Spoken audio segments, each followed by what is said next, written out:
brilliant at the top of the order for India.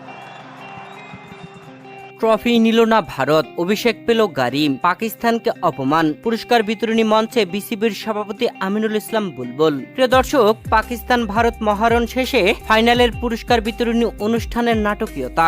এবারের Asia কাপে champion হয়েছে ভারত, যেখানে ফাইনাল ম্যাচে পাকিস্তান আগে ব্যাট করে ভারতকে 147 রানের টার্গেট দেয়। সেই রানের টার্গেটে ব্যাট করতে নেমে ভারত মাত্র 2 বল হাতে থাকতে দারুণ জয় পায়।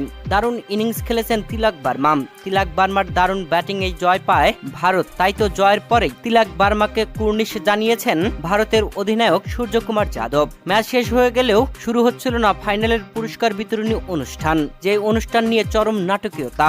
এশিয়ান ক্রিকেট কাউন্সিলের সভাপতি পাকিস্তানের মহসিন নাকভি, আর নাকভি পাকিস্তানি হওয়ায় তার হাত থেকে ট্রফি নেবে না ভারত। এদিকে পুরস্কার বিতরণী অনুষ্ঠান শুরু হয় অনেক দেরিতে।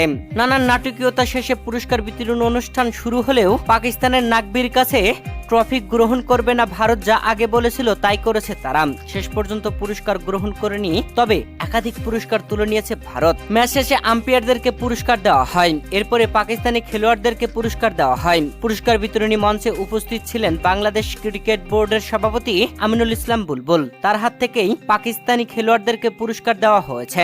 এই ম্যাচে গেম চেঞ্জার অব দ্য ম্যাচের পুরস্কার পেয়েছেন Shivam Dube. Man of the ম্যাচের পুরস্কার ও সুপার সিক্সেস অব দ্য ম্যাচের পুরস্কার পেয়েছেন তিলক বার্মা।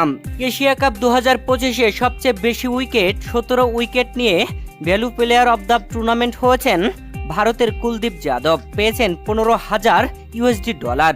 এবারের এশিয়া কাপে ব্যাট হাতে অবিশ্বাস্য ব্যাটিং করেছেন অভিষেক শর্মা। 7 ম্যাচ খেলে 314 রান করে সর্বোচ্চ রান করায় পেয়েছেন টুর্নামেন্ট অব দ্য ম্যাচের পুরস্কার, যা ছিল একটি কার্ড সহকারে পেয়েছেন $15,000। ভারতের কাছে ফাইনাল হারায় রানার্স আপের পুরস্কার পেয়েছে পাকিস্তান, যা ছিল $75,000। তবে ভারত চ্যাম্পিয়ন হয়ে চ্যাম্পিয়ন হওয়ার প্রাইজ মানি নেননি, ট্রফিও নেয়নি ভারত।